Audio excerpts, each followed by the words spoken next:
Live from Las Vegas, it's theCUBE, covering AWS reInvent 2018.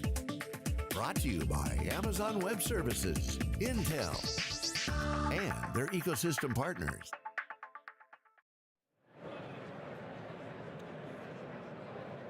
And welcome to Las Vegas. We're at AWS reInvent, day one of 3 days of coverage here on theCUBE, along with Justin Moore, and I'm John Walls. Glad to have you with us here for our live coverage.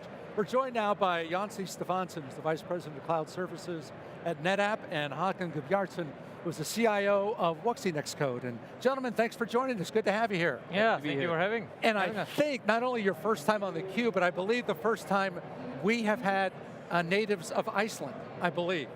So a first for us as well. Yeah. But glad to have you. First off, Hákon, if you would, tell us a little bit about WuXi NextCODE, what you do and why you're here. Yeah, so we are a company that specializes in analysis of genomic data, all the way from gathering cohorts for our pharma customers, into providing sequencing services, data analytics, and AI. So we basically cover the full end-to-end solution space for genomic analysis. Okay, and now let's talk about the partnership, or at least the work that's going on between you. If you would, Jonsi, a little bit about when you have a client like this, genomics, what exactly are you trying to peel back for them? What's the challenge that you're trying to address for them? So we started Cloud Volume Services on AWS roughly 6 months ago. And we've been running it with a very selected customer base that is focusing on very specific workloads, like genome sequencing, rendering, database workloads, like workloads that have traditionally have had a hard time finding themselves into the cloud. So we've had a very deep partnership with WuXi NextCODE in sort of customizing our offering that fits their needs. So we've been working very closely with them for the past, I would say, 4 to 5 months, and now we've moved their entire production sets into AWS. So that's been something that these research companies have been struggling with. And Cloud Volumes addresses that with data management capabilities and the performance tiers that we offer. Could you give us a bit more detail on what it is about Cloud Volumes that's special and different compared to what you would generically get from AWS? Because people have been able to put storage into the cloud for some time. Of course. What is it about Cloud Volumes that's unique? So I think we're very complementary to the storage offerings that AWS has currently. Like WuXi NextCODE is running for a traditional database. They are using 53 instances, EC2 instances that all have EPS volumes. But for the analytic data, it actually gets pushed to NFS. So we are basically just have a more performant solution for shared everything solution. If you compare that to EFS, for example, EFS is a great offering that AWS already has, but it doesn't reach into that scale, for example, when it comes to the performance tiers that we are offering. We also offer a differentiator for the customers to be able to clone and snapshot data, and only the delta, not do a full copy. So for example, it's really important for data scientists like WuXi NextCODE to always be working on production datasets for like data scientists. So for them to be able to replicate the data across all different environments, testing, staging, development, and production, they basically only have a small delta difference in all those volumes, which is really important. Instead of always having to copy 40 terabyte chunks, they're basically just taking the different between all of them and using the on-top cloning technology. So that's a very unique value proposition. Another unique value proposition of Cloud Volumes is you can automatically or dynamically change the performance tiers of the volume. So you can go from standard, premium to extreme dynamically based on when you actually need that extra level of performance. So you don't need to be continuously running it at extreme, but only when you actually need to. So Hákon, what was it about the the cloud volumes that got your attention initially that said, actually, this is something that we should probably look at? Yeah, I mean, sort of a little bit of a background. We kind of grew out of an environment where we were sort of evolving our architecture around an HPC cluster architecture with highly scalable storage. And actually, we were using NetApp storage in our early days when we were developing. And then as we moved into the cloud, we were somewhat struggling with the NFS scalabilities that were available in the cloud.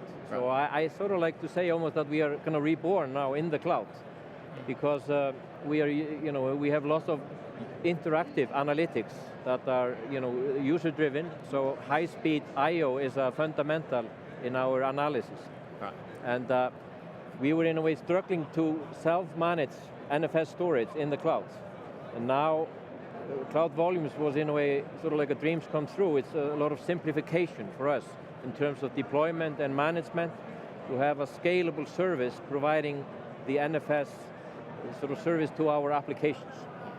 So it was a perfect marriage in that regard. It fitted very well with our architecture.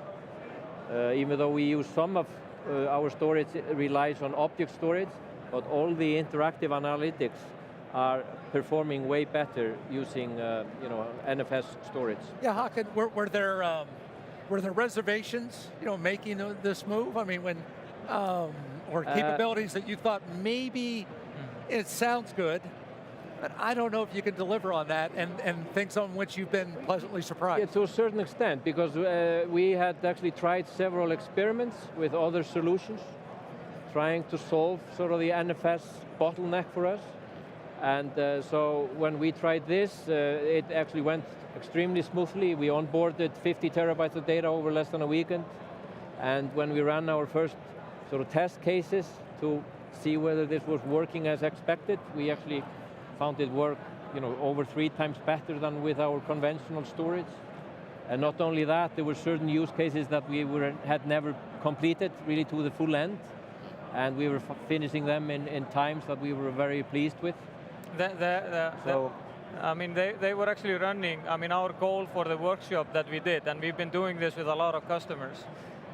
One of the sort of challenges Hákon came up with was a genome query that he created that he was never able to complete. Right. And he wanted to see if by switching this out, he could actually complete that query. Yep. And it used to time out in like 3 or 4 hours. It just timed out. It was essentially a query that was touching on something on the order of 20 trillion data points. So we were using lots of cores. We have a database solution that we have developed, which is a sort of proprietary database for genomic analytics, and it was spinning up over 500 cores essentially, and so it was a very kind of a I/O intensive query. Yeah. But as I said, we were able to run that to completion actually in a time that we were very satisfied with. Yeah. So. That's pretty amazing. Yeah. Absolutely. So Hákon, what's your impression of NetApp's data fabric vision? They've been talking about that for a little while. I'm just curious to hear what your take on it is. Yeah, I think it makes a lot of sense. I mean, we work with many pharma customers that have lots of data locally, but are also looking at the cloud as a solution for growth and for new endeavors. And having a data fabric infrastructure that allows you to bridge the two, I think is something that makes a lot of sense with where people want to go in the future. Yeah.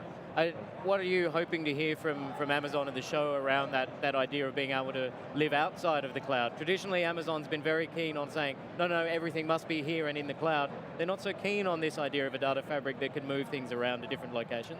What are you expecting to hear from them this week? I mean, I wouldn't say so much that I'm expecting to hear something, but it's clear for me that customers are more willing now to go into the cloud. Right. But regardless of that, there are still certain reasons to keep certain infrastructure still where it is. Moving legacy infrastructure into the cloud may not be necessarily the best way forward, rather to be able to integrate it more seamlessly with the cloud. And evolve the new functionality, new features in the cloud. And also there are some, I wouldn't call it privacy, but there are lots of data sets that people are reluctant to move into the cloud still because of the way they are managed, etc. So being able to bridge those two things is something that I think is valuable for our customers. I actually don't think that the decision to move into the cloud it's never been a cost decision, in my opinion. It is for companies to actually be able to compete with other companies within their sector to take advantage of the rapid innovation that is happening in the cloud. I mean, if you take autonomous vehicles, for example, the companies that are actually in the cloud and taking advantage of like SageMaker and like this deep learning and machine learning algorithms, it's really hard to compete with AWS. It's really hard to compete with Google or Azure. These are really big companies that are pouring a lot of money into innovation. So I think it's always, it's driven by necessity to stay competitive, to go into the cloud and being able to tap into that innovation. This actually brings into the sort of, what does it mean to be cloud native? If you're cloud native, it means that your solution, even though it's being serviced through a marketplace, it needs to be able to tap into that innovation. You need to connect to that ecosystem that AWS has. To me, that's a much stronger driving force to drive those legacy applications into the cloud. But with the data fabric, we want to really bridge the gap. So it should be relatively easy for your application or your workload to find the best home at any given time. Whether that's on-premise or in the public cloud, you should have an intelligent way of deciding where each one of your workloads should go. And that's the whole point of the data fabric. Make that really, really easy. Okay.